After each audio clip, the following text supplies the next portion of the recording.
Hi, I'm actor Ian Champion, and welcome to History of Horror Cinema, my personal podcast tour of the good, bad, and the ugly of horror movie history. If you like what you hear, please don't forget to hit subscribe. House of Dracula, 1945. The closing months of 1945 brought joyous relief to millions across the world with the end of World War II.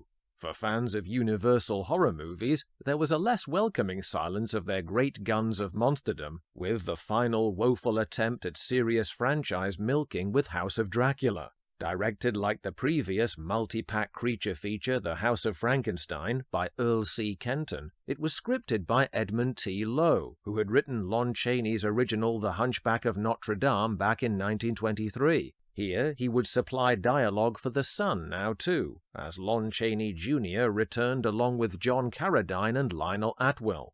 This would be the only continuation of the lineage with any merit, since House of Dracula plays out like a sad contractual obligation for all concerned. Similar to its predecessor, Dracula is a game of two separate halves whereby the Prince of Darkness flaps and hypnotizes for the first 30 minutes and is then eradicated, leaving the Wolfman hamstrung with little to do and Frankenstein's monster merely getting in a couple of minutes of screen time before bringing the house down. The greater problem is the continual sabotaging of any promising ideas. Lowe does try to make this last entry justify itself in the mythology by creating an overriding concept of the search for a cure, not just for Chaney's Lawrence Talbot, but also for Carradine's Dracula, a mystifying addition as he was vaporized in the sunlight halfway through the last film. Carradine is presented so lamely here, in fact, that only the paycheck must have compensated for the campery he is forced to endure. He introduces himself as a bat on a string that morphs by animation into the Count right into the drawing room of Onslow Stevens' Dr. Edelman in Visaria. Their meeting immediately sets the bar for performance and direction, as head-thuddingly low. Stevens waking from his nap with only the mildest surprise at this suave stranger appearing in his house. This also begs the question, isn't a vampire forbidden to enter a home unless invited? Edelman's drowsy scientific curiosity still hasn't awoken fully even when Dracula asks to go down to his basement to reveal that the coffin down there is his, thus revealing his identity. He does his best to engage the Doctor with the exhortation to free him of his vampiric curse, yet it will be much later in the plot before Edelman-Stevens is fully engaged or even present. Another minor novelty in the film is equipping the Doctor with a female hunchbacked assistant, Nina, played by ex-model Jane Addams, who went on to appear in the Rondo Hatton vehicle The Brute Man in 1946, as well as being Vicky Vale in 1949's Batman and Robin. Although she avoids the mental enfeeblement cliché like J. Carrol Nash's Daniel in The House of Frankenstein, Kenton handicaps her with a house style of emoting her emotional peaks melodramatically, with a faraway, resolute look, as if auditioning for Scarlett O'Hara. Most of the cast are directed to do the same, which doesn't help claw back any credibility. Someone who needs no instruction to mine the searing depths of torment is Chaney, Universal's man of constant sorrow. The full moon waits for no Wolfman as he vainly tries to impress upon the lovely nurse Militzer, Martha O'Driscoll, that he is in dire need of Edelman's treatment himself. "There isn't time," he whimpers at being told to wait, fearing the impending face fur. The other type of fuzz arrives in the shape of Lionel Atwill, whose tragic post-court scandal life, see my earlier episode, had less than a year remaining. He has a little more to do than in the last sequel as authoritative Inspector Holtz. It's hard, though, to make the villagers feel the force in a uniform, cap and jodhpurs better suited to directing traffic. He at least has got Talbot in human form preemptively jailed for everyone's benefit. Edelman turns up in time for Talbot to become the Wolfman behind bars. It's the first of two chances to again see Jack Pierce's excellent layered prosthetics in close-up dissolve shots. However, Kenton scuppers any impact by cutting away twice mid-transformation to low-intensity reaction shots from the cast.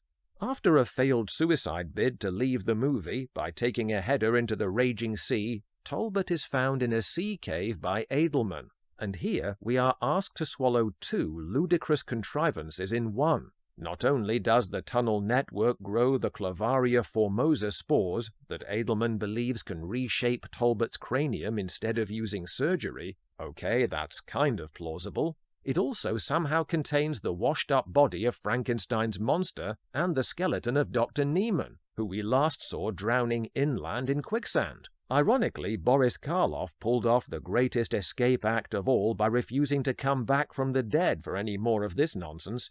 Doctor and patient are even luckier in discovering a secret passage to Frankenstein's perfectly preserved laboratory. Before Edelman can get to work on Glenn Strange's luckless Hulk, he experiments with a blood transfusion between he and Dracula that has him instead falling victim to the influence of the double-crossing vampire's own blood. On the one hand, it certainly jacks up Stephen's energy level, but it sends him to the other extreme of expressionist pantomime ham, accentuated facially with angular mood lighting and baggy-eyed makeup. In a lucid Jekyll moment, he manages to save Militzer from having Dracula put the bite on her by exposing his slumbering body to the sun's rays. The evil I brought here will never live again. Don't speak too soon. His good deed for the day done, Edelman commits fully to the monster rejuvenation that he envisions in a fever dream montage sequence. Meanwhile, there is one nicely staged scene that matters in the chronology of universal horror. That of Edelman's one success story, Talbot, facing the rising sun without becoming the Wolfman at last. It is a moving moment to see him healed after 5 years, albeit bittersweet that it will not last, which audiences wouldn't know until he crosses paths with Abbott and Costello in 1948. This just leaves a rushed climax. The obligatory villagers march on the castle, incited by the emerging pockmarked pixie of horror character actors Skelton Nags. Edelman strangles Nina, fries Inspector Holtz clumsily on a circuit bank, and electrically boosts Glenn Strange into a brief grimacing strut toward Talbot. Newly humanized Chaney is given the refreshing chance to be a hero for once by shooting Edelman and taking Militzer to safety just as the monster goes down in flames yet again. He wasn't to know that the saga for his wolfish alter ego was not so easily sealed off. Ultimately, the only successful cure for the degenerative disease of low quality that ravaged this body of work was to inject the terminal franchise with a fast-acting comedy serum, beginning 3 years later with Abbott and Costello Meet Frankenstein. Leaving aside the unexplained resurgence of Talbot's lycanthropy, another plot gap blithely skipped over, the extended lease of life did bring in a whole new, and controversially much younger audience to the Universal Monster Hall of Fame. Thanks for listening. If you like what you hear, please don't forget to hit subscribe.